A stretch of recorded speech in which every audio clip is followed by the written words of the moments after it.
నమస్తే అండి. నా పేరు doctor DVR Reddy, senior consultant in Sneha homeopathy. ఈరోజు మనము అలర్జిక్ రైనైటిస్, సైనస్ ఈ రెండు టాపిక్స్ గురించి తెలుసుకుందాం. ముందు సైనస్ గురించి తెలుసుకుందాం. సైనస్ అనేది ఎందుకు వర్షాకాలంలో, చలికాలంలో ఎందుకు వస్తుంది అనేది మనం తెలుసుకుందాం. ఈ వాతావరణంలో తేమ శాతం ఎక్కువ ఉండడం వలన మనం శ్వాస తీసుకున్నప్పుడు కొంత తేమ లోపలికి పోతుంది. దానివల్ల ఈ వేళల్లో సైనస్ అనేది స్టార్ట్ అవుతుంది. ఇప్పుడు సైనస్ అనేది మన తేమ శాతం ఎక్కువ ఉండడం వల్ల ముక్కు రంధ్రాల ద్వారా లోపలికి పోయి శ్లేష్మం అనేది ఎక్కువగా తయారవుతుంది. శ్లేష్మం ఎక్కువ తయారు కావడం వల్ల లోపల ఉండే సైనస్ క్యావిటీస్ ఏవి ఉంటాయో అవి బ్లాక్ అయిపోతాయి. అది అట్లే ఉండి లోపల బయటకు రాకుండా ఉండడం వల్ల ఎప్పుడైతే మనకు ఆక్సిజన్ అందదో లోపల యూట్రిఫై అయిపోతుంది, అంటే కుళ్ళిపోతుంది లోపల. దీనికి ఇన్ఫెక్షన్ అంటాం దీన్ని.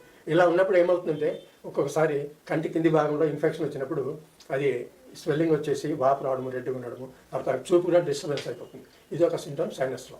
ఇలా ఉన్నప్పుడు మనకు సైనస్లో ఉన్నప్పుడు కొన్ని చిట్కాలు అనేవి చాలా ఉపయోగపడుతుంటాయి. అంటే స్టీమ్ పీల్చుకోవడము, దాంట్లో ఏమైనా కర్పూరం వేసుకుని పీల్చడం, ఇవి చేయడం వల్ల తాత్కాలికమైన రిలీఫ్ వస్తుంది. ఇప్పుడు మనం సైనస్ లక్షణాల గురించి తెలుసుకుంటున్నాం. అంటే కంటి కింద వాపు రావడము, ఒక్కోసారి చెవిలో కూడా పెయిన్ వస్తుంటుంది ఇన్ఫెక్షన్ సివియర్ అయినప్పుడు.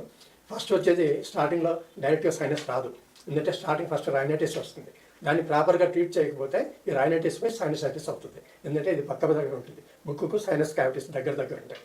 ఈ సైనస్ అనేటివి ట్రీట్ చేయకపోతే ఇంకా డేంజరస్ లెవెల్లోకి వెళ్ళిపోతుంది. అంటే బ్రెయిన్కి వచ్చేసి అది మెనింజైటిస్ ఇలాంటివి వచ్చే అవకాశం ఉంటుంది. అలాంటి టైంలో మనము టైం వేస్ట్ చేయకుండా ఆపరేషన్కి పోవాల్సిన పరిస్థితి రాకుండా మనము ఫస్ట్ స్టేజ్ లేదా సెకండ్ స్టేజ్లోనే డాక్టర్ను, మంచి అనుభవమైన హోమియో డాక్టర్ని కన్సల్ట్ అయితే మీకు మంచి ట్రీట్మెంట్ జరుగుతుంది. ఇస్తే జీసీఎస్ మెథడ్లో ట్రీట్మెంట్ ఇస్తాను మీకు. దీనివల్ల మీకు ఏమిటి, మీ శరీర తత్వాన్ని గమనించి ఏమేమి ప్రాబ్లమ్స్ ఉన్నాయి, తర్వాత మీకు ఇంకా ఏమైనా అనేక అదర్ సమస్యలు ఏమైనా ఉన్నా అన్నింటిని దృష్టిలో పెట్టుకొని టోటాలిటీ ఆఫ్ సింటమ్స్ గమనించుకొని మీకు మందులు ఇవ్వడం జరుగుతుంది.